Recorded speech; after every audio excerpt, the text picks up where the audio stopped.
Imagine going for a casual walk or a jog and someone records a short video of you, but it is outside the home of a controversial character. And now you are dragged into that controversy just because you happen to be at the wrong place at the wrong time. The story would sound plausible, and the encounter would be considered a chance encounter if it had happened to anyone except our president, Cyril Ramaphosa. Now, the question everyone should be asking, was he just in the wrong place at the wrong time? Or is there more to the story than we are being told? There are actually a few parts to the story. There is the viral video that is presented as evidence. Then there is the official story, as we are told by the presidency.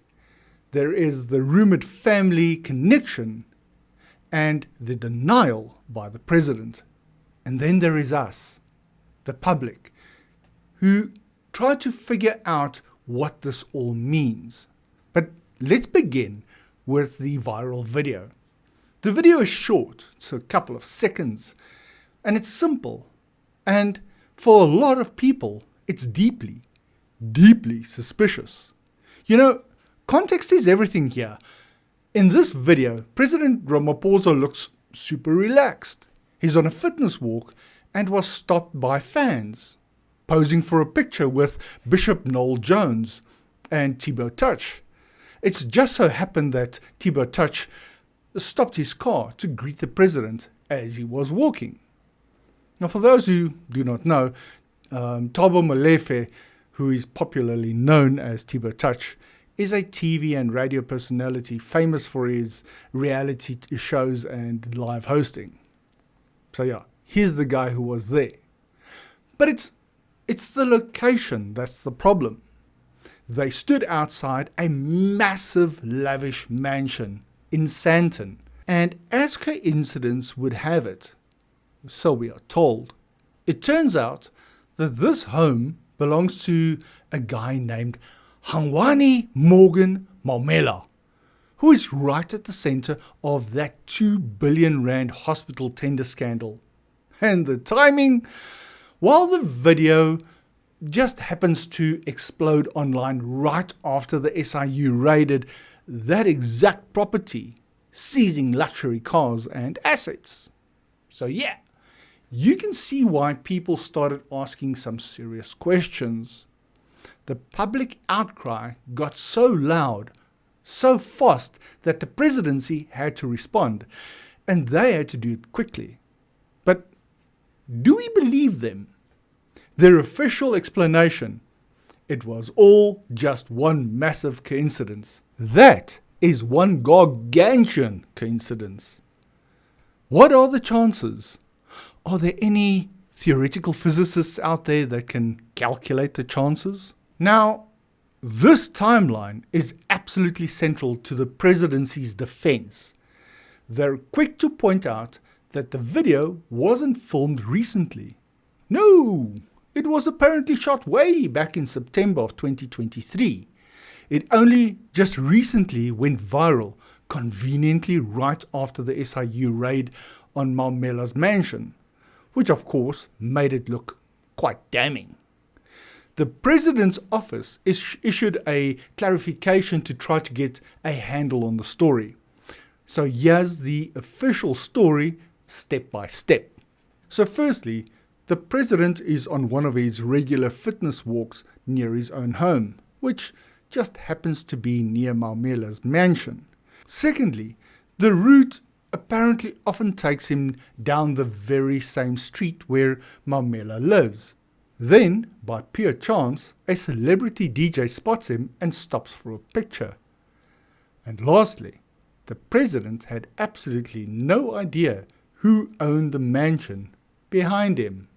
Now, for a public that's pretty tired of corruption and scandals and broken promises by this very same president, this chain of coincidences is a lot to swallow. I mean, you have to ask, Of all the places in South Africa, what are the odds? And that's skepticism. It was only fueled by rumors that the president and Maumela were actually close family. So let's try to untangle that alleged connection based on the official response. Let's take a look at the rumor versus the reality, or at least the official reality. The speculation online was that Maumela is the president's nephew. The presidency's clarification, well, Ramaphosa was married to Maumela's aunt, but that marriage ended, apparently, way back in 1989. As for the claim that they're close, the official line is a hard no.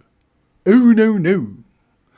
They've never even met, or so it is claimed, and they have zero personal relationship. The president's office also made a really crucial distinction about business dealings. They said that years ago, Ramaphosa told his immediate family to stop doing any business with the government. And they really emphasized that Maumela, who's only connected by a marriage that ended decades ago, was never part of that circle and wasn't at that meeting. It's a very clear attempt to shut down any suggestion of favoritism. Or are they trying to cover by creating an artificial family disconnection? Now, beyond just denying everything, the president's office offered up a pretty powerful counterpoint. They tried to flip this entire narrative completely on its head. So the presidency argues that far from protecting the accused, President Ramaphosa is the one who actually unleashed the investigators. They point out that it was his signature on the official proclamation that gave the SIU the green light to start digging into this corruption in the first place. It is a powerful counter-narrative, right? It really does feel like they are pushing the disconnection narrative. He's not the suspect's friend. He's the one who set the dogs on him. And to really reinforce this, the president has publicly called for law enforcement to speed up their investigation and arrest everyone involved without fear or favor. It's a message designed to show he's dead serious about tackling corruption. Really? Even when the trail leads to some pretty uncomfortable places. So after seeing the video, the denials, and all the counter-arguments, what are we left with? It really boils down to a classic battle between what things look like and what they're claimed to be. On one side, you have this powerful, simple image. The president hanging out outside a corrupt suspect's mansion. It just looks bad. It's instantly suspicious. On the other side, you've got this complicated official story involving walking routes, 30-year-old family ties, and specific timelines. And let's be honest, in the world of social media, a damning picture almost always travels faster and further than a detailed explanation. And that leaves us with one final big question. In a country where there's already so little trust in its leaders, what wins out? Is it the damning visual that just screams corruption? Or is it an official story that asks you to believe in a 1 in a million coincidence? Ultimately, this isn't just about what happened on that walk. It's about what the public chooses to believe. If you have any thoughts on this, please add them to the comment section.